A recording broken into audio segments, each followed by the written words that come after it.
हरे कृष्ण। श्रीमद् भगवद गीता अध्याय 6 ध्यान योग। श्री भगवान ने कहा, जो पुरुष अपने कर्म फल के प्रति अनासक्त है और जो अपने कर्तव्य का पालन करता है वही सन्यासी और असली योगी है। वह नहीं जो ना तो अग्नि जलाता है और ना कर्म करता है। हे पांडुपुत्र, जिसे सन्यास कहते हैं उसे ही तुम योग अर्थात परम ब्रह्म से युक्त होना जानो, क्योंकि इंद्रिय तृप्ति के लिए इच्छा को त्यागे बिना कोई कभी योगी नहीं हो सकता। अष्टांग योग के नवसाधक के लिए कर्म साधना कहलाता है और योग सिद्ध पुरुष के लिए समस्त भौतिक कार्यकलापों का परित्याग ही साधन कहा जाता है। जब कोई पुरुष समस्त भौतिक इच्छाओं का त्याग करके ना तो इंद्रिय तृप्ति के लिए कार्य करता है और ना सकाम कर्मों में प्रवृत्त होता है तो वह योगारूढ़ कहलाता है। मनुष्य को चाहिए कि अपने मन की सहायता से अपना उद्धार करे और अपने को नीचे न गिरने दे। यह मन बद्ध जीव का मित्र भी है और शत्रु भी। जिसने मन को जीत लिया उसके लिए मन सर्वश्रेष्ठ मित्र है, किंतु जो ऐसा नहीं कर पाया उसके लिए मन सबसे बड़ा शत्रु बना रहेगा। जिसने मन को जीत लिया उसने पहले ही परमात्मा को प्राप्त कर लिया है, क्योंकि उसने शांति प्राप्त कर ली है। ऐसे पुरुष के लिए सुख दुख, सर्दी गर्मी एवं मान अपमान एक समान है। वह व्यक्ति आत्म साक्षात्कार को प्राप्त तथा योगी कहलाता है, जो अपने अर्जित ज्ञान तथा अनुभूति से पूर्णतया संतुष्ट रहता है। ऐसा व्यक्ति आध्यात्म को प्राप्त तथा जितेंद्र कहलाता है। वह सभी वस्तुओं को, चाहे वे कंकड़ हो, पत्थर हो या कि सोना, एक समान देखता है। जब मनुष्य निष्कपट हितैषियों, प्रिय मित्रों, तटस्थों, मध्यस्थों, ईर्ष्यालुओं, शत्रुओं तथा मित्रों, पुण्यात्माओं एवं पापियों को समान भाव से देखता है तो वह और भी उन्नत माना जाता है। योगी को चाहिए कि वह सदैव अपने शरीर, मन तथा आत्मा को परमेश्वर में लगाए, एकांत स्थान में रहे और बड़ी सावधानी के साथ अपने मन को वश में करे। उसे समस्त आकांक्षाओं तथा संग्रह भाव की इच्छा से मुक्त होना चाहिए।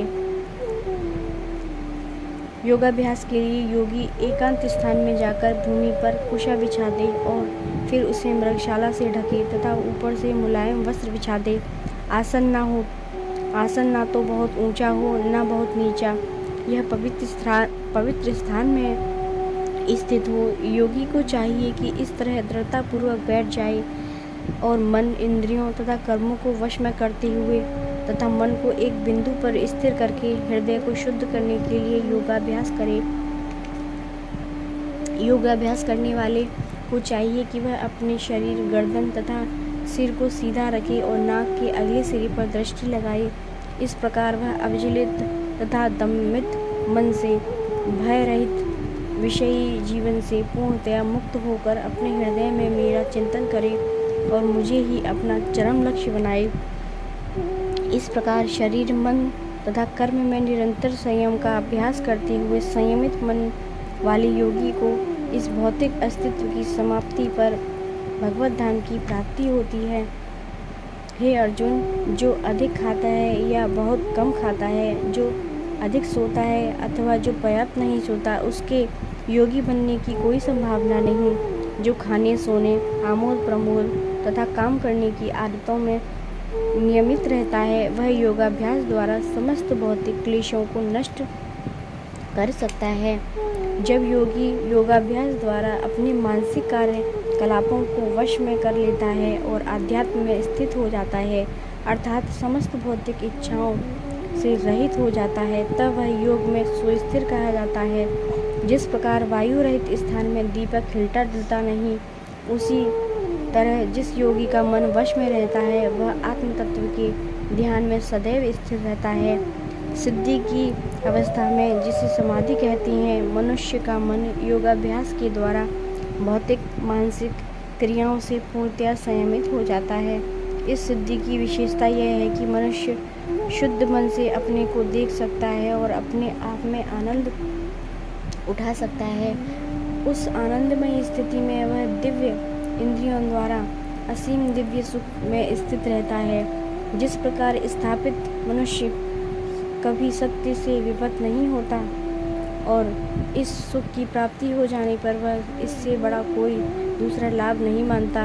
ऐसी स्थिति को पाकर मनुष्य बड़ी से बड़ी कठिनाई में भी विचलित नहीं होता। वह निसंदेह भौतिक संसर्ग से उत्पन्न होने वाले समस्त दुखों से वास्तविक मुक्ति है।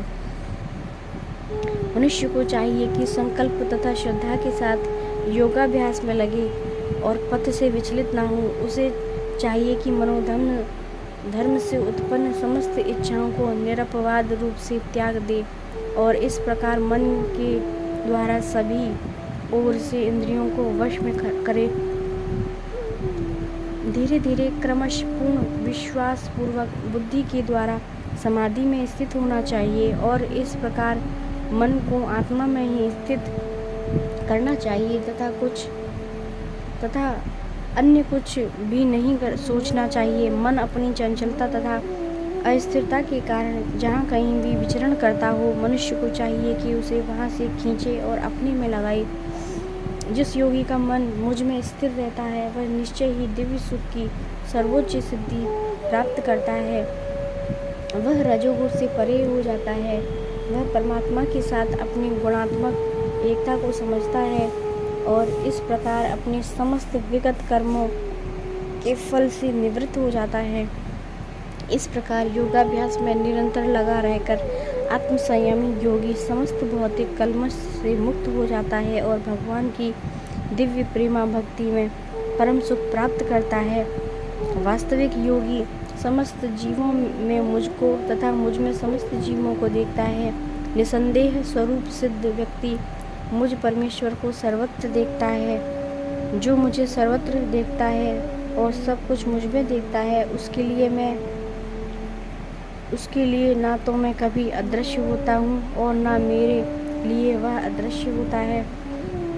जो योगी मुझे तथा परमात्मा को अभिन्न जानते हुए परमात्मा की भक्ति पूर्वक सेवा करता है, वह हर प्रकार से मुझ में सदैव स्थित रहता है। हे अर्जुन, वह पूर्ण योगी है जो अपनी तुलना से समस्त प्राणियों की उनके सुखों तथा दुखों में वास्तविक समानता का दर्शन करता है। अर्जुन ने कहा, हे मधुसूदन, आपने जिस योग पद्धति का संक्षेप में वर्णन किया है वह मेरे लिए अव्यावहारिक तथा असहनीय है, क्योंकि मन चंचल तथा अस्थिर है। हे कृष्ण, चूंकि मन चंचल, अस्थिर, उच्छृंखल, हठीला तथा अत्यंत बलवान है, अतः मुझे इसे वश में करना वायु को वश में करने से भी अधिक कठिन लगता है। श्री भगवान ने कहा, हे महाबाहु कुंतीपुत्र, निसंदेह चंचल मन को वश में करना अत्यधिक कठिन है, किंतु उपयुक्त अभ्यास द्वारा तथा विरक्ति द्वारा ऐसा संभव है। जिनका मन उच्छृंखल है उनके लिए आत्म साक्षात्कार कठिन कार्य होता है, किंतु जिनका मन संयमित और जो समुचित उपाय करता है उसकी सफलता ध्रुव है, ऐसा मेरा मत है।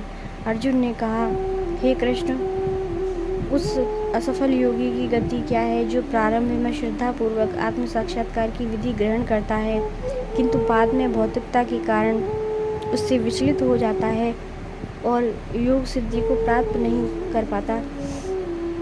हे महाबाहु कृष्ण, क्या ब्रह्म प्राप्ति के मार्ग से भ्रष्ट ऐसा व्यक्ति आध्यात्मिक तथा भौतिक दोनों ही सफलताओं से च्युत नहीं होता और छिन्न भिन्न बादल की भांति विनिष्ट नहीं हो जाता, जिसके फलस्वरूप उनके लिए किसी लोक में कोई स्थान नहीं रहता। हे कृष्ण, यही मेरा संदेह है और मैं आपसे इसे पूर्णतया दूर करने की प्रार्थना कर रहा हूँ। आपके अतिरिक्त अन्य कोई ऐसा नहीं है जो इस संदेह को नष्ट कर सके। भगवान ने कहा, हे प्रथापुत्र, कल्याण कार्यों में निरत योगी का ना तो इस लोक में और ना परलोक में ही विनाश होता है। हे मित्र, भलाई करने वाला कभी बुराई से पराजित नहीं होता। असफल योगी पवित्र आत्माओं के लोकों में अनेक वर्षों तक भोग करने के बाद या तो सदाचारी पुरुषों के परिवार में या कि धनवानों के कुल में जन्म लेता है, अथवा वह ऐसे योगियों के कुल में जन्म लेता है जो अति बुद्धिमान है। निश्चय ही इस संसार में ऐसा जन्म दुर्लभ है। हे कुरुनंदन, ऐसा जन्म पाकर वह अपने पूर्व जन्म की दैवी चेतना को पुनः प्राप्त करता है और पूर्ण सफलता प्राप्त करने के उद्देश्य से वह आगे उन्नति करने का प्रयास करता है। अपने पुनर्जन्म की दैवी चेतना से वह न चाहते हुए भी स्वतः योग के नियमों की ओर आकर्षित होता है। ऐसा जिज्ञासु योगी शास्त्रों के अनुष्ठानों से परे स्थित होता है, और जब योगी समस्त कलमश से शुद्ध होकर सच्ची निष्ठा से आगे प्रगति करने का प्रयास करता है तो अंतोतगत्वा अनेकानेक जन्मों के अभ्यास के पश्चात सिद्धि लाभ करके वह परम गंतव्य को प्राप्त करता है। योगी पुरुष तपस्वी से, ज्ञानी से तथा सकाम कर्मी से बढ़कर होता है। अतः हे अर्जुन, तुम सभी प्रकार से योगी बनो और समस्त योगियों में से जो योगी अत्यंत श्रद्धापूर्वक मेरे परायण है, अपने अंतःकरण में मेरे विषय में सोचता है और मेरी दिव्य प्रेम माँ भक्ति करता है, वह योग में मुझ में परम अंतरंग रूप में युक्त रहता है और सबों में सर्वोच्च है।